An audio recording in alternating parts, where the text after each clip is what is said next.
Nick here, and today you will learn how to play Splendor. This is an easy to play game and can be used to introduce people into board games. It can be played with 2 to 4 players and has an average playtime of 30 minutes to an hour. In Splendor, you take on the role of a rich merchant during the Renaissance, acquiring assets to turn raw gems into beautiful jewels. Setup: shuffle development card decks separately and then place them in a column in the middle of the table in increasing order, from bottom to top. Then, reveal 4 cards for each level. Shuffle the noble tiles and reveal as many of them as there are players plus 1. The remaining noble tiles are removed from the game. For this example, we'll be playing a 4-player game, so I revealed 5 nobles. Finally, place the tokens in 6 distinct piles, sorting them by color. Use 4 tokens of each gem color if playing a 2-player game, 5 tokens if playing a 3-player game, or just use all tokens if you're playing a 4-player game. How to play: your goal is to obtain 15 prestige points, triggering the last round. The prestige points are the numbers written on the top of some of the development cards and the noble tiles.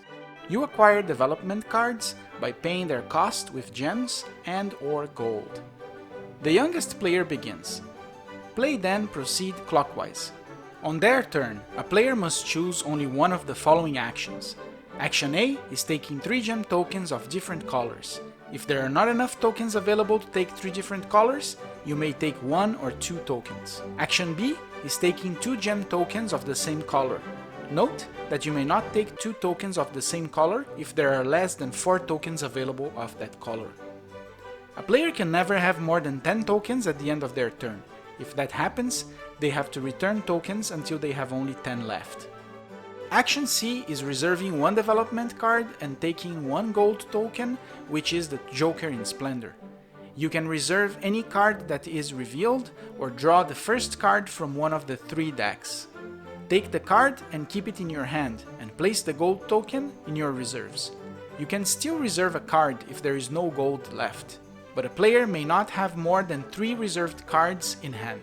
The last action you can do is purchasing 1 face-up development card from the middle of the table or a previously reserved one. To purchase a card, a player must spend the number of tokens indicated on the card. For example, this card can be purchased for 1 white gem, 2 blue gems, 1 green gem, and 1 red gem. A gold token can replace any color, but the only way to acquire them is by doing the reserve a development card action. Take the card and place it on a row sorting them by color, staggering them vertically so that the bonuses and prestige point values are visible. When a development card from the table is acquired or reserved, it must immediately be replaced by a card of the same level. If the last card of a deck is flipped, the empty spaces remain empty, like in this example for level 2 development cards. Purchased development cards give bonuses to a player, providing discounts on the purchase of new cards. In this example, this card costs 2 white, 3 blue, and 3 red. Because this player already has 2 white and 3 red as bonuses from previously purchased cards, the player just needs to pay 3 blue.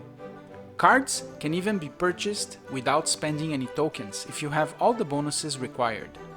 So those are the 4 actions. You can do one of them per turn and then pass to the next player in clockwise order.